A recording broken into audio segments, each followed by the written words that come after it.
Hey guys, it's Ryan from The Dad Show. Before we get into today's episode, I'd like to take a minute to thank our sponsor. Have you been looking for a way to get on the water for some family fun? If so, please go visit my friends at Blue Springs Boat Company located in Kingston, Tennessee. Family owned and operated since 1988, Blue Springs Boat Company is the largest authorized Bennington and Regal dealership serving the East Tennessee area. They offer new and used boats, have a full parts department, and a certified service department on hand to help you with all your boating needs. They're proud to be your family's boat dealer. Let Blue Springs Boat Company help you find the right boat for you and your family.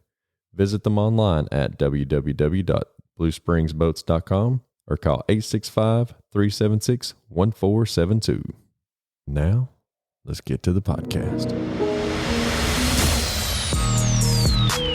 Welcome to the Dad Show Podcast, a show all about impacting, empowering, inspiring, and uplifting information to become a better dad, husband, man, and mentor. And now, your host, Ryan Ladd.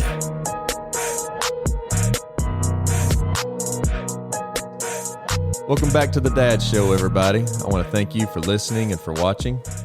I've got a great guest on the show today, but before I introduce him, I'd like to ask that you would follow us on all social media at The Dad Show Podcast, as well as online at www.thedadshowpodcast.com, where you can find all of our podcasts, you can find merch, and just more information about myself and how the podcast got started.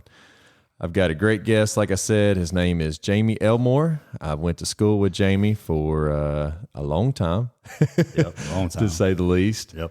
Man, he just has been posting some great stuff on social media here lately. And whenever I started the Dad Show, I was thinking in my head some guests that I'd like to have on. And with what he's posting about his marriage and being a dad and being a husband and that nature, I was like, man, I got to have you on the show. We got to sit down for a conversation. And it's going to be a great show, guys. What we've had here off camera that you all ain't heard, I hope that we can put back into the podcast because it's some great information. It's already helped me in my marriage because I'm not perfect by any means and looking for all the help I can get. So, Mr. Jamie Elmore. All right. Thanks for having me on. I was kind of nervous about coming on, but feel a little bit better now. So, oh yeah, you'll get more comfortable as we go on here. I'm 34. I grew up here in Harriman. Married. I have 3 children. They're 12, 13. My boys. My little girl's 6. And that's Braden and Blake. Braden and Blake. And my little girl's name is Kate. My wife, her name is Kristen. We've been married for, I hope I get this right, it's about 7.5 years. Been together for 9. It's been great. She moved down here from Ray County to be with me. We met at the old hospital. I was working in the lab just part time while I was doing the tech gig, and she come in as a new phlebotomist, and I didn't really want to work in the lab that night. And my buddy Roel said, "Hey man, did you see that hot brunette down there?" I was like, "No." And then I'm going to work in the lab. Yeah, I'm going to the lab. I saw her and I was like, "Oh my, yeah." So I picked up every shift in the lab after that. I'd love to say I swept her off her feet, and was super slick, but no, I kind of stalked her a little bit. And, she eventually came around. So, but I work as a nurse here. I've been a nurse for 10 years. I do some construction. I do all kinds of stuff. Just little side hustles but my main job is as a nurse and just trying to provide for the family. Yeah. That's how I met you, or not met you. We went to school together, but how we actually, really hooked up was, at the old ER, Rome Medical. Yep. And that's where, if y'all haven't listened to the past shows, that's where I met my wife, was through a mutual friend at the hospital. And that's where Jamie and I worked together. And since then they've moved into a new hospital from there. And man, it's just been a crazy journey, to say the least. Yeah. So. Yeah. Without that old building, man, we wouldn't be sitting here right now. Exactly. None of us would have the lives that we have right now.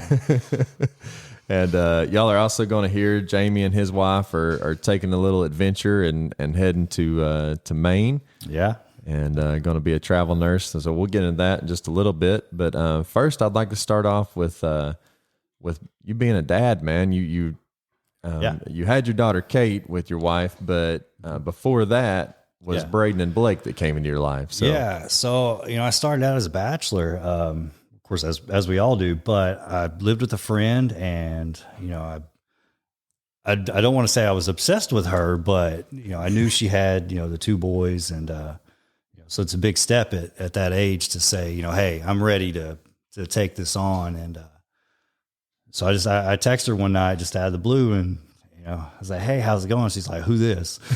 And, she had deleted my number. So you immediately, wah, yeah, I was like, oh. It's like, well, there goes my chances. And, but no, we just went from there.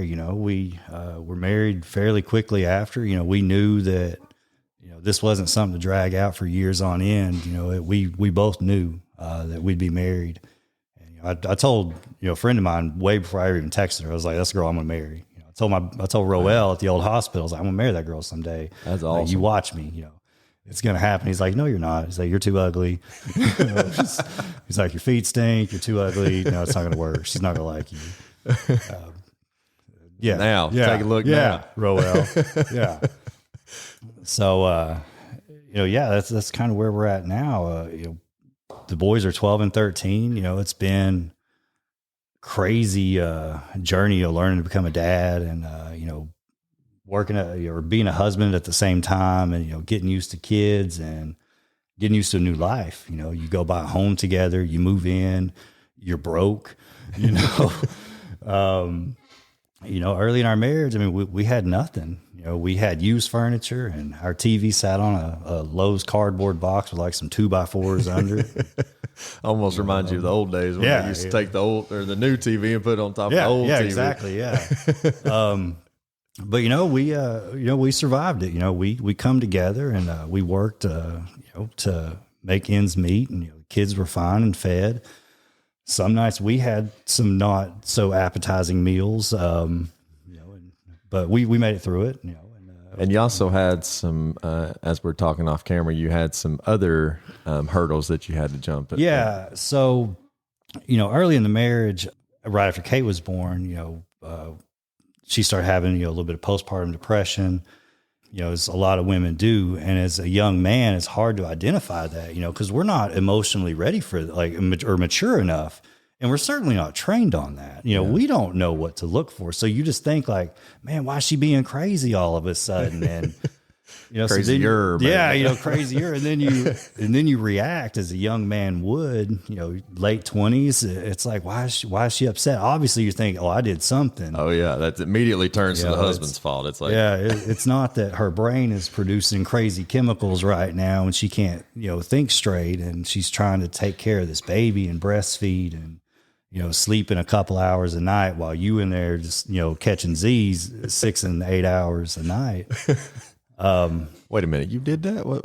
Well, how'd you get out? Well, she slept in our room, but she was strictly breastfed. So, really, what can I do other than get on my wife's nerves while she's trying to breastfeed? So, so I did get to sleep and, but I was working day shifts and night shifts and, just making ends meet, trying to figure out adulting. Oh yeah. I'd never adulted before it.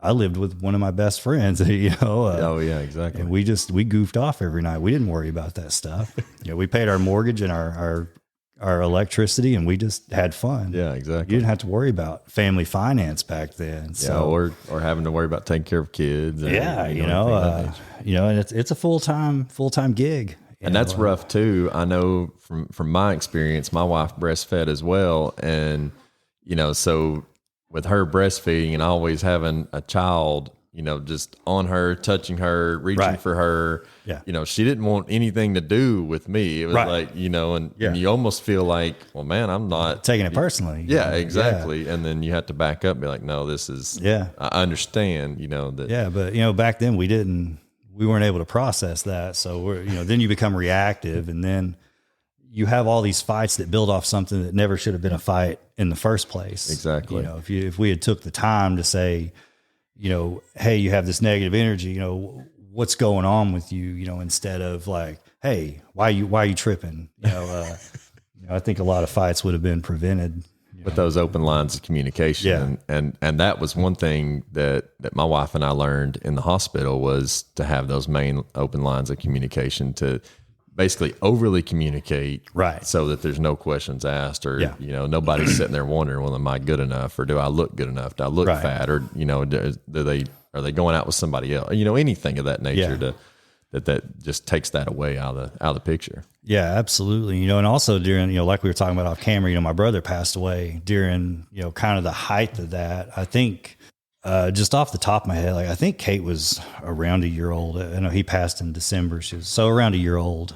So that's kind of like the height of, the postpartum. And so I'm dealing with that, and she's dealing with this, and it was a lot, but we got through it, couple battle scars, but we loved each other, and we, really wanted to be together. But it's just, it's a lot to deal with, emotionally for two young people, with new baby and young children, and, you're trying to struggle anyway. So, we got through it. And, after that, things really started getting better. So, now we have an incredible marriage. Really, I feel like we got something that a lot of people don't have. Yeah, I know. Us talking, I'm almost sitting here jealous. Wait, hold up. What am I? Hey, it started, with, I identified things. I was like, I really feel like I could do better here. It's like we have, good communication.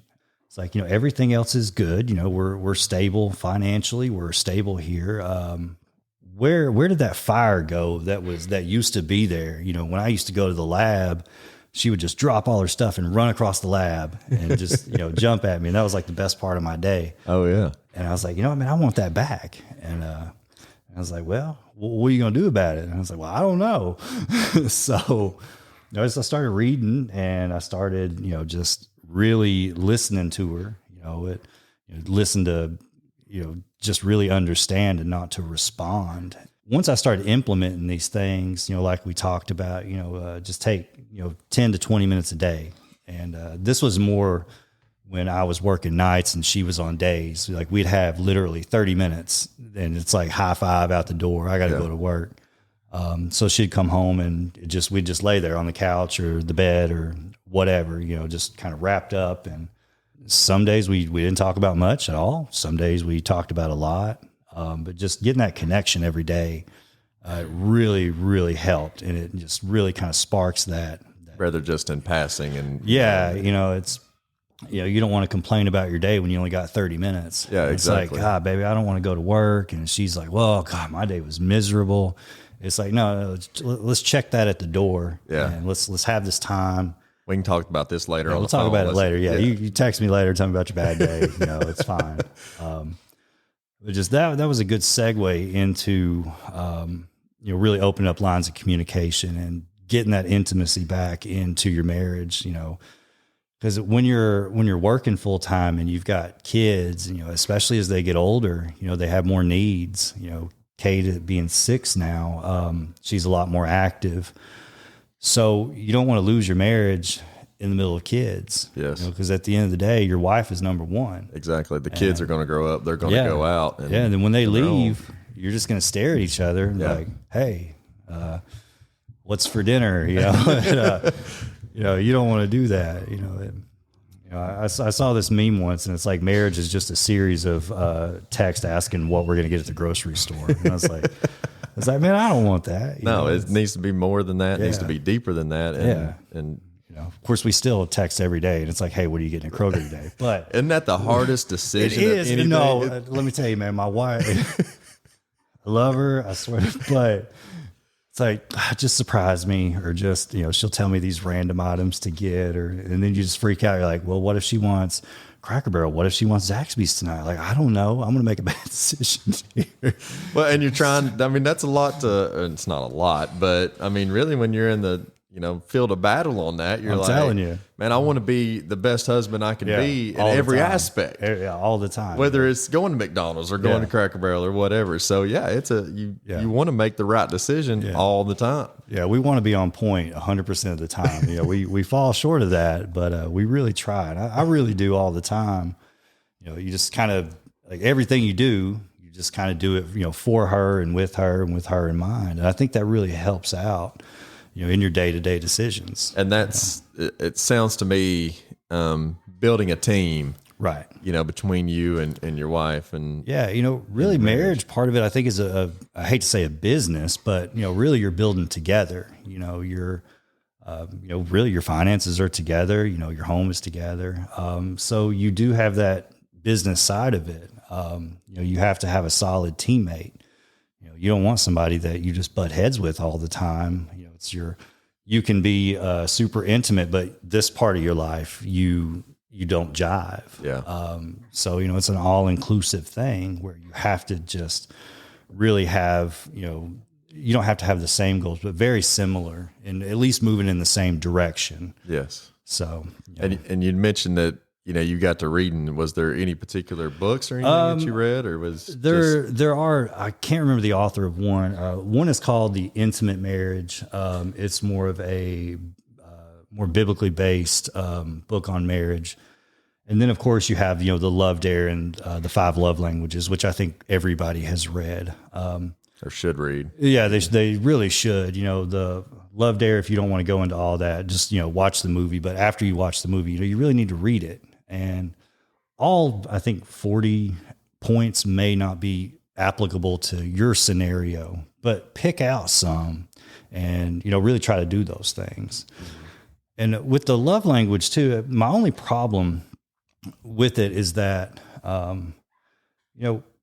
when you give love, say, mine is service, the way I give it, like I cook all the time, I'm always doing stuff for her, she'll have friends over by the pool and I'm like the grill boy, serving them by the pool. Yeah. I'm just always doing things for her, and that's the way I give it. And, she receives it by, touch and hugs and stuff like that. And that's something I've really incorporated it.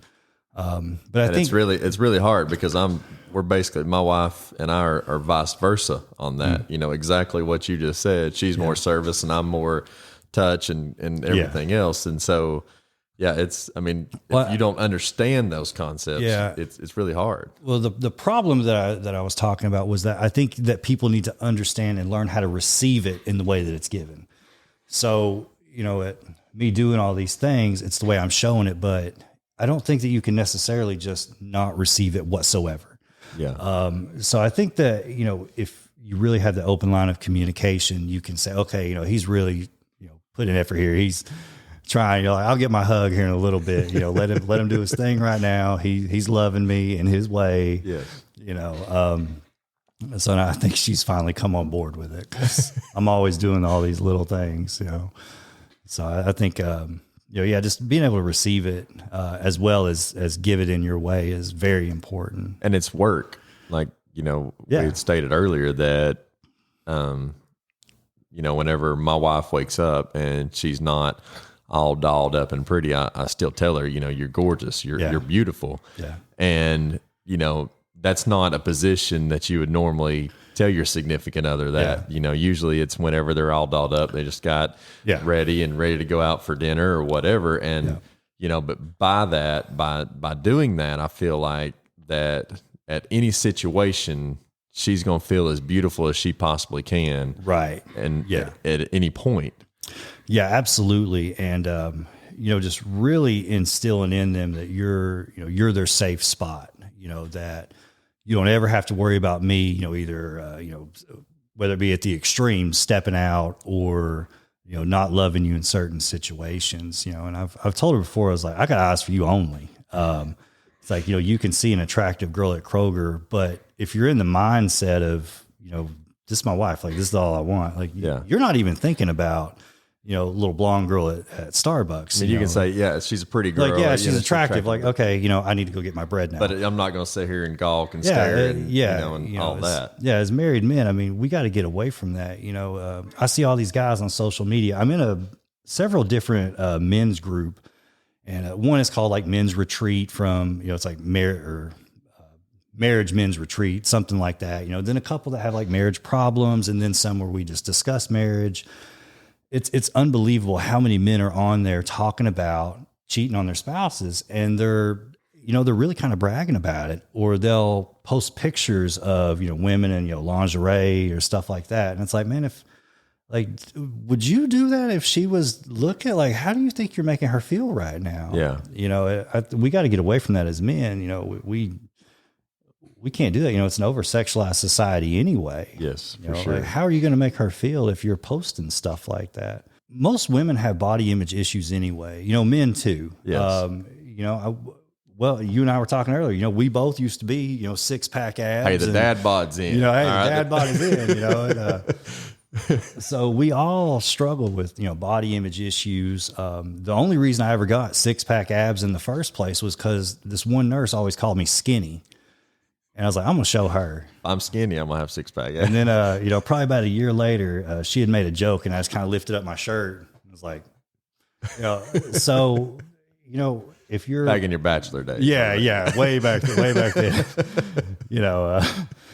but you can't do stuff like that, because they're going to feel terrible about themselves. Yes. Like, oh, well, he's out looking at that, he's not looking at me.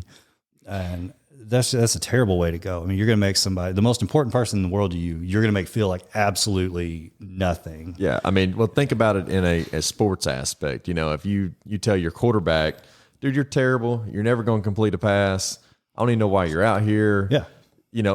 They're just going to sulk up and be done. That's the same thing with your wife. You're Exactly. a team. You have to be together and working towards every goal together. And if you tell her that you're talking about other women, or you're, thinking about how gorgeous that woman is, or you're posting pictures like that, that's going to be the same thing as to that quarterback. They're gone. They're done. Yeah. I mean, can you blame a girl? No, I would. I mean, if my wife was doing the same thing about guys, I would, It's like, hey, I know I put on a few pounds here, but I'm not that bad. Yeah. So I completely understand that. But I think as a society, it's married men, especially in our 30s. We're adults. We're not fully mature. Especially when we're around other guys. But you don't have to over sexualize everything and gawk at other women and make cat calls, and that's not a good way to go. Well, that's those guys. They're they're real self-conscious. They're lacking in some aspect of life, and that's how they're compensating for it. Is absolutely, they post a picture, and then other guys comment. It makes them feel better. I posted that picture, or I'm getting a lot of comments on what I posted. And absolutely. And that's the same thing with a lot of the selfies. And like you said, a lot of the women have body image issues, and so by taking a lot of selfies and stuff that's all they're looking for, is those comments and attention, because they're lacking all that. And absolutely. And man, I must be super confident, because I never take pictures of myself. I tell her all the time, I say, I'm the hottest dad walking around Kroger right now. Well, in Harriman, Tennessee, it's not. Well, so, not much competition, So let's go back to like you said, we're older, we are maturing. How do you feel like your marriage, other than what we've already stated, how do you feel like your marriage has matured from when you first got married till now?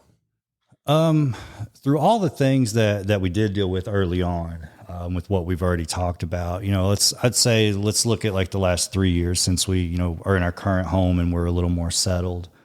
One thing that's really matured is that our communication is a lot better, and there's a lot less reactivity.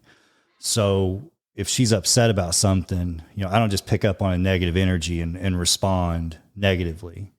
I'm like, hey, baby, what's going on? How can I help you?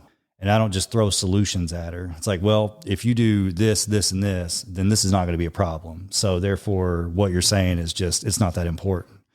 I really take the time to listen to her. And, I really take, any big decision we make, which obviously we're making huge moves right now. Her counsel is like right up there with my choices. It's 50-50 all the way. It's not, 48-52. There's no other split. It's 50-50. We're going to agree and we're going to move forward. Other than that, she graduated college. So she started back, working. She took care of our daughter for, the first, I guess, 4 years. She went and got her degree. since she started working, obviously she's much more confident, and, I think that's really helped. It's hard being a stay-at-home mom.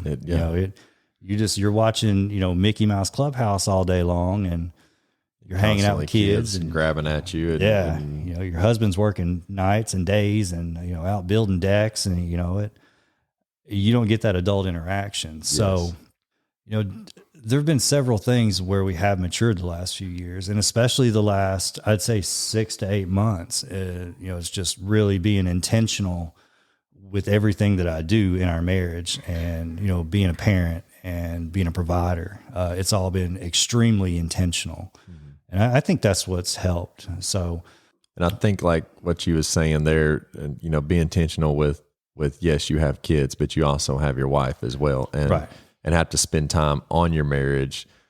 Yes, the kids need a lot of attention, and you have to tend to that. Right. But you also have to take time and have that time with your wife. And absolutely. And for me, my parents were married for 29-ish years, but I feel like they put all their energy into my brother and I. Mm-hmm. And, after we were gone, you're like, what do I have? You know what and I mean? It's, we've talked about that before. It's do we want to be just sitting on the couch staring at each other, or do we want to have this fulfilling life where we're going to go on, adventures together, and we're going to really live out, into our 70s and 80s, being that cute old couple that's like holding hands on the porch or something.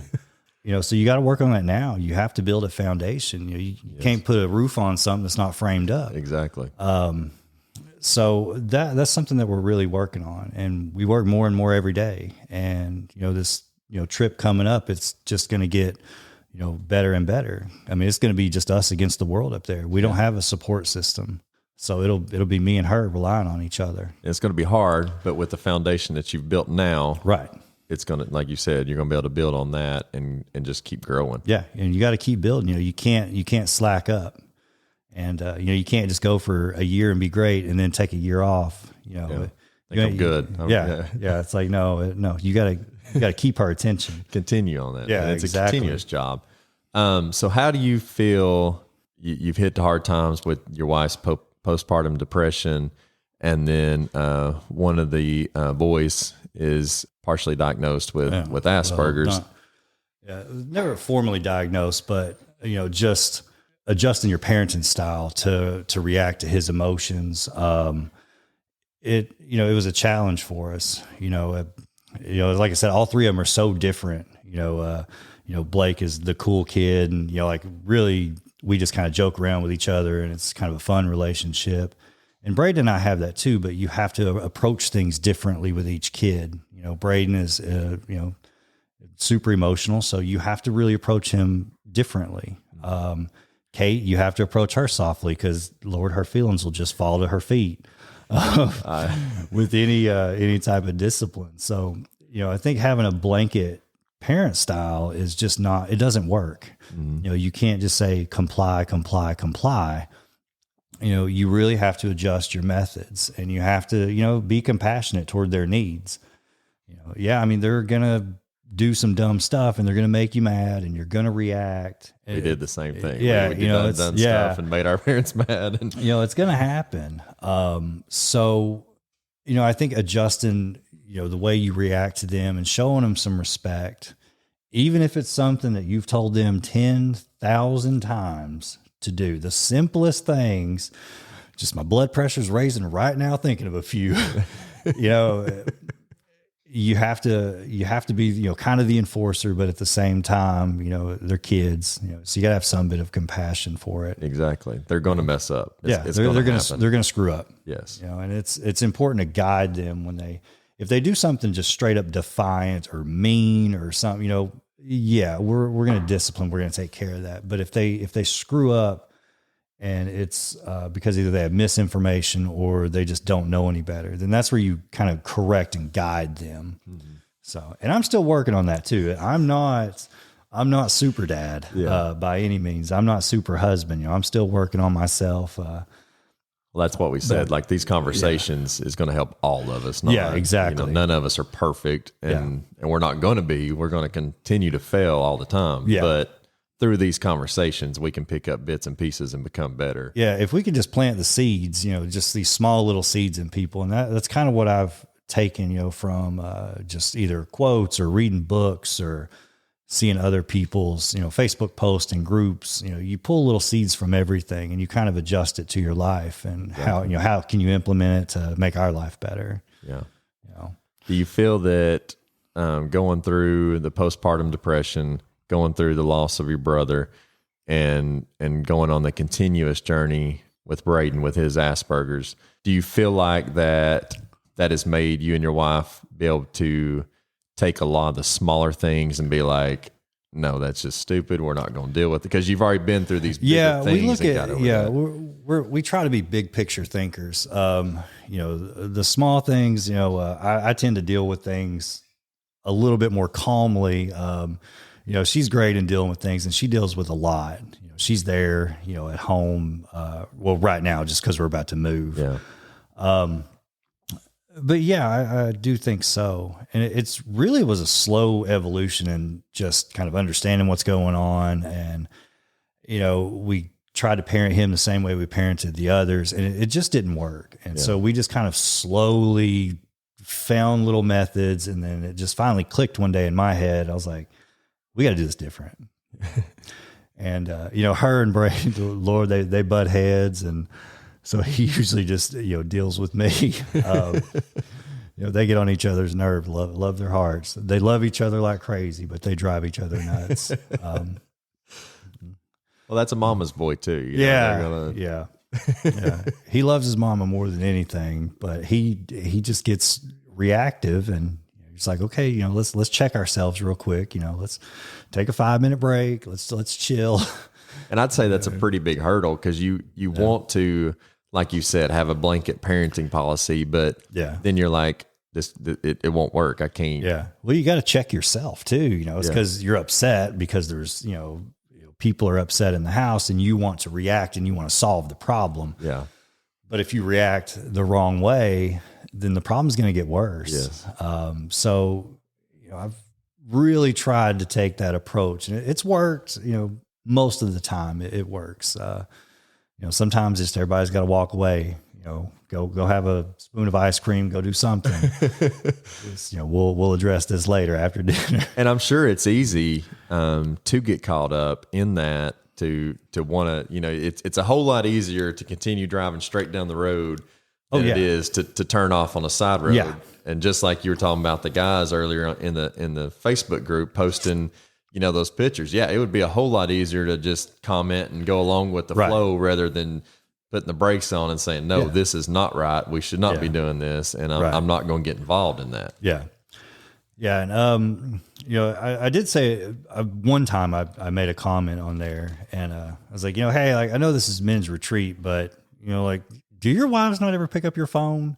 So I didn't want to take the approach of like being the guy that's but I was like, hey, there might be a time where she's going to pick up this phone and she's going to see what y'all are talking about. Yeah. So, it's Facebook. It's going to be eventually somewhere, everywhere. Oh yeah.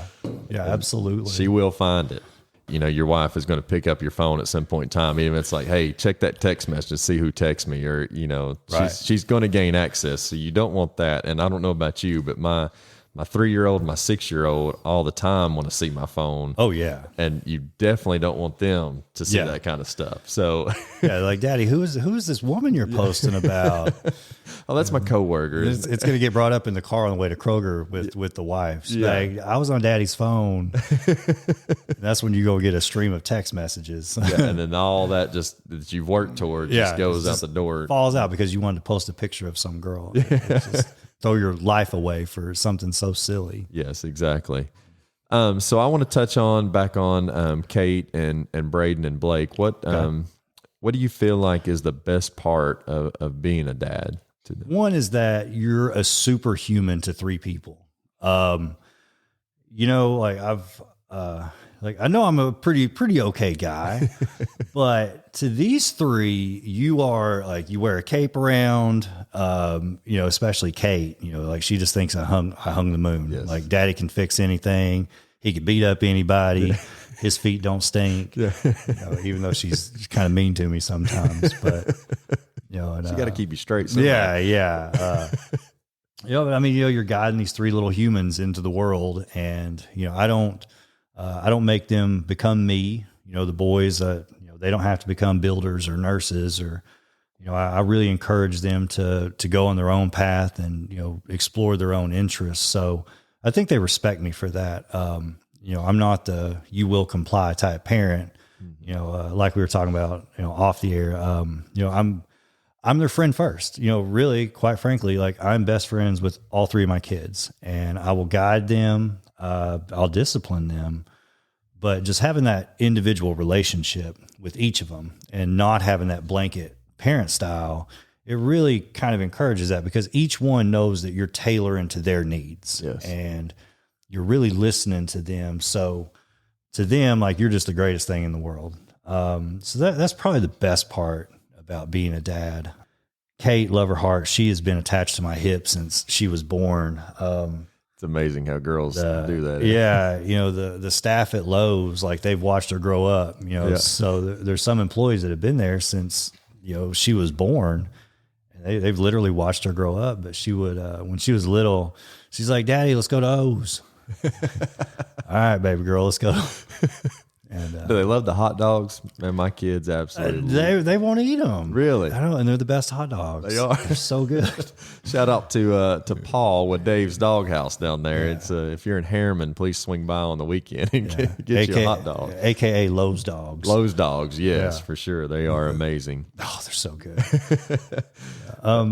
Well, Kate would, we'd pal around Lowe's, and that was her thing. She'd always get her Funyuns or some kind of snack, and she thought that Lowe's was the only place that distributed M&Ms. So we'd do our trips to Lowe's, and there's actually a picture on, I think it's my wife's Facebook, where she went to Lowe's with us one time. I think we were picking out tile, and Kate was just salty. She was mad. This is mine and my dad's trip. She had this look on her face like, "How dare you?" It was fantastic. How dare you come into my house? Yeah. This is my Lowe's. Yes. And, actually, what's funny is, as we were traveling, we went to I think it was Louisiana on this trip, and Kate would see Lowe's signs on the interstate. So we'd stop in like these random states and go in, and she'd get some M&Ms from Lowe's in like Mississippi. We'd just take her picture, and we went to Panama City one time, and I was like, "All right, where y'all want to go?" She's like, "O's, Daddy, I want to go to O's." All right, let's so go. I found something in that beach house that needed fixed, and we went to Lowe's, and I fixed it. That's awesome. Yep. That's that's not normally a trip that you would think of for a daddy-daughter to go, but that's her thing. Yep. Most time it's like a Disney store, or take me to go find a dress, or Nope, it's the Lowe's. We're going to Lowe's. That's all. I mean, you can't complain about that. No, it's fantastic. I know from my aspect, and we're a whole lot alike in this. We're fixers, we're DIYers, we're pretty solid in that aspect that we can just about fix anything or build anything. So I wouldn't be complaining if my daughter wanted to go to Lowe's all the time. No, it's fantastic.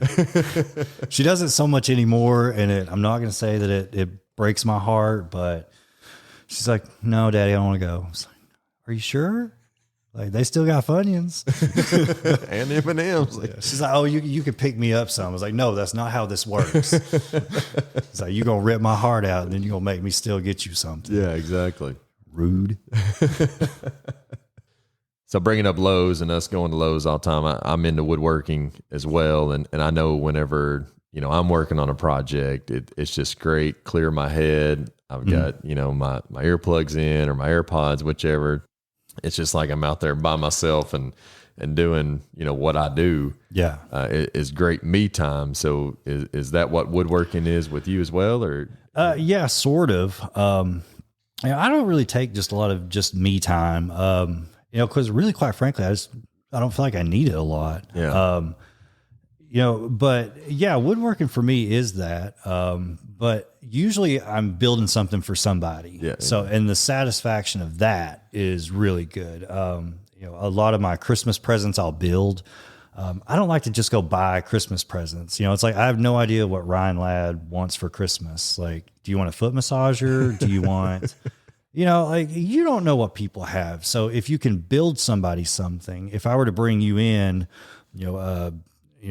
something made out of wood that had to do with firemen, you're going to have it for the rest of your life. Exactly. And I mean, a whole lot more than just, So, I do like picture frames, and I'll build, islands. I built my mom a couple islands for a kitchen, and gun cases for my dad and my stepdad, just things that they can keep forever.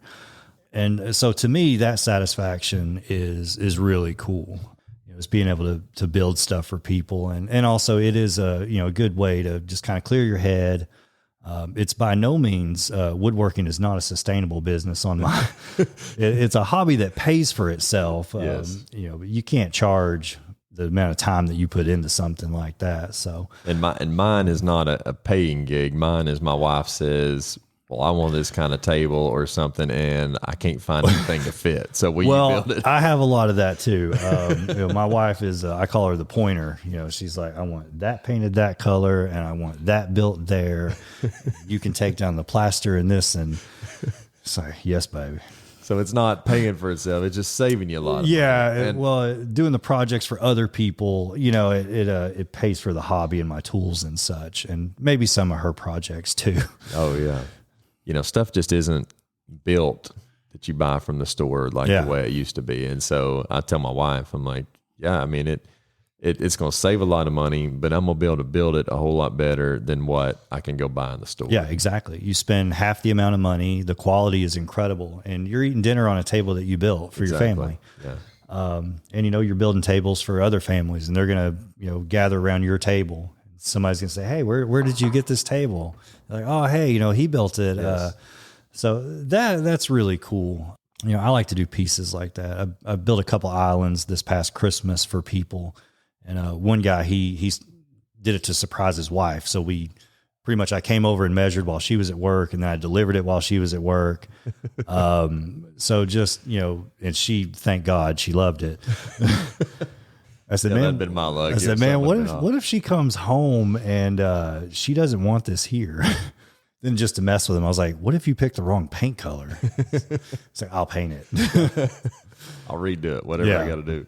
Yeah. So that's really probably the thing I like the most about woodworking is just, the satisfaction of building something for somebody, and, going back to the love language, that's how I show love for people. I build them things, I do things for them. Yeah. So that's a big part of it for me. And that's I built our kitchen table upstairs, and the kids have done their homework on them, or they, like my 3-year-old son has took a something hard and hit it on the table, and so all those nicks, all those everything's on that, and that's something that you can't go buy in a store. All that history and all those memories, and everything is like you said, it's going to be there forever, and you're going to have it forever. Yeah, absolutely. You can't, like you said, you can't just go buy something like that. And these tables that you build, they'll last for 100 years, 200 years. Yes. So my kids can have the table I built in 2015, in the year 2215 or whatever it is. Exactly. I think that's just super cool to be able to do that. I really want to get into this Maine trip, man. This is for everybody. This has boggled my brain whenever we were talking about it before, that what's about to take place, and I think it's really awesome. Jamie and his wife are going to do a kind of blog and vlog type style with this. So I'm going to let him tell you about the Maine trip and what's going on in their life and this journey they're about to take, and we'll just go from there. So, all right. So this started a few years back. My wife and I brought up travel nursing, and we were thinking they were going to send us to New Mexico, which we were like, okay, whatever. But then they said, hey, we have this job in Maine. It's a little town called Rockland, and it's right on the coast, and it's ridiculously stunning. Like, it's incredible. So my wife fell in love with Maine, and that was it. Like she went to LL Bean, and I ain't been able to bring her back ever since.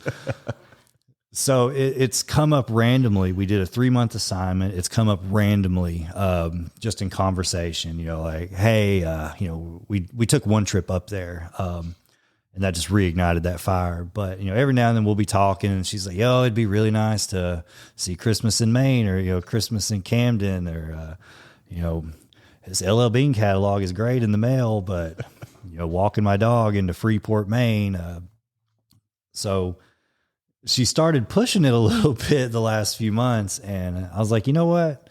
It's like, we're on this crazy journey to be better in our marriage. And I was like, you know what, if that's your happy place, like I want to see you in your happy place. Yes. Like that was kind of it, but it's not that she forced me to do it by any means. I got a great job up there. I love the architecture up there.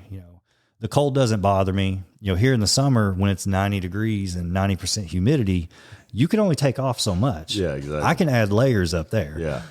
So, and that's not bad. You'll have little old ladies in their, Subaru all-wheel drives, get out in their walker, going to the grocery store in the snow. It's not a thing. So yeah, we're going to do probably a year to a year and a half up there. We're selling our house. We are literally all in. Yeah. Sold off some furniture. We're taking the dog, the cats. We might even take the kids with us. We're all in. We found a place up there that we're going to, do some work on for somebody. We're looking into possibly purchasing a home. The possibility of doing some renovations up there is in the works. We're really considering that. So I'm just taking all my tools with me. As flipping homes, is that? Well, I think down the road, yeah. I don't think I'm quite ready for that just yet. I've got a few contacts up there that do need some renovation, and we've been offered a commission to sell one of the houses that we're going to live in. We've also been offered to purchase the home, which that could be a possibility. We haven't seen it yet. Yeah. So I do want to work into that space. And that's something that us together have talked about. We've not said a lot about it publicly, but I'm on a podcast right now saying it. So it's probably, it's out there. Yeah. There's alert. Yeah. So the main goal is, no pun intended there, the main goal. Dad joke, but it's, so, I will do the work as a nurse. Hopefully she's going to land a good gig up there. She's a medical lab tech. So she has possibilities. The real estate thing, I'm looking for some mentors up there because I do need to learn a little more. I can fix anything, I can do anything, but I do need to learn a little more. I'm humble enough to know that I don't want to go just full into it. Yeah. But yeah, that is a very, very real possibility what we're looking at together.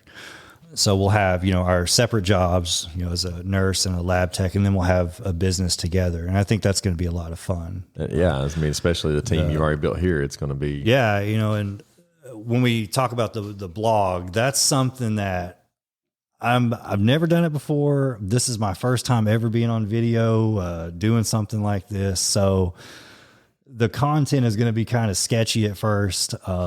Just learning how to do it, getting in the groove of it. But, if you ask me what my dream would be in 8 to 10 months, it'd be, we're having a candlelit dinner in an unfinished kitchen in some house that we've bought, and we're posting a blog about it. Yeah, exactly. 1 o'clock in the morning, covered in sawdust. Might not be her idea. She might be at home in bed. But, that's my vision of it. That's what I'd like to see happen. We'll just see. I think it's gonna take a lot of steps, but like I always say, you can't be a boss if you make basic moves. Exactly. It's a bold move to make. We're probably the only ones that are extremely comfortable with it. All our friends are like, you guys are nuts. It's cold up there. I can't believe you're selling your house. What are you running from? We just get all kinds of things. It's like, we're not running from anything. It's just our journey. This is what we're going to do. We're living our life. Yeah, exactly. We're going to be back. Yeah. And on top of that, you're, the experiences the memories you're not. Yeah. The life experience, in 5 years, we're not going to look back and say, man, I wish I didn't do that. Yeah, exactly. So I think taking the step to do it, it's, like I told her, it's not that much different than moving from here to Knoxville. The trip is longer. Yes. But you set up a house, you set up a job, and you go. And not only that, man, you're building your marriage by stepping out of your comfort zone. Right. Yeah. If you stay in your comfort zone and you never challenge yourself, or you never challenge your marriage, or you never step out of that, you're going to be the same old. Like you said, regardless if you're going to Maine or you're going to Knoxville, you have to do something that's out of your comfort zone, because that way it brings you and your wife together to become more of a team. To work towards a further goal. We're not going to have anybody up there. It's her and I and our kids. There won't be babysitters. There won't be anything like that. We've established a couple minimal, relationships up there, a couple people that we can become friends with, but overall it's just us, and it's us against, I hate to say us against the world, but that's what we're doing. You against Maine. Yeah, at least, a couple of country folks moving in on them, they may not like that too much. I don't know. I think it's an awesome idea. However, I'm not a big fan of the cold weather. So I would rather move to Florida or, somewhere like that. But I don't think I could deal with with all the snow, and I'll go visit, snowboard, and do all that stuff. But I'm not you get you some insulated boots, and you get you a Snuggie or something, and heated blankets. Those are fantastic up there. So you've already started the vlog, right? Like you've already created. Well, the page is there. Yes, I have a grand total of like 2 followers, and that's okay, because I literally I put the page up there. Like the name is probably going to change because news alert. Maybe I started the page. She doesn't know yet. FYI. Yeah. Well, she knew we were going to do it. Just we hadn't really landed on a name yet. So right now it's called Bold Coast Reno. That probably will change, and when and if it does, we'll post on there. And where can they find that at? It's on Instagram and on Facebook right now. So all y'all listening, go to Facebook and go to Instagram and find Bold Coast Reno. Yeah. And like and subscribe and follow along to. Yeah, absolutely. There's just a couple posts on there right now. It's just, our current home and the home that we're moving into. One of my sons is going to be riding up with me in the U-Haul, so hopefully he'll have some ideas of stuff to post on the way. I'll kind of rely on him to. And he's a big TikToker, help, right? Yeah. Oh, he loves it. So, I'll see if he'll make some goofy videos with me, and try to embarrass myself a little bit. It's not a good video unless you embarrass yourself. Oh, absolutely, yeah. So everybody, please go and follow Jamie and Kristen and the rest of the family's vlog there on Instagram and Facebook. And I hope that you was able to take some good value bombs away from this podcast today. And Jamie has just had a wealth of knowledge and what he's working on to build with his wife and helping out. So just please go follow along and give them some love. And Jamie, I want to thank you for being on the show today and greatly appreciate you. And thank you for all the great information. So it was great to do it with you, man. It's been awesome. So for the rest of you, go to @The Dad Show Podcast on all social media platforms, as well as online at thedadshowpodcast.com. We've got our merch on there. We've got information, and you can find all ways to our videos and podcast as well. So as always, I want to thank y'all for being with us. God bless you, and I love everybody. Have a good day. Thank you. Thank you for listening to the Dad Show Podcast. Please like, review, and subscribe.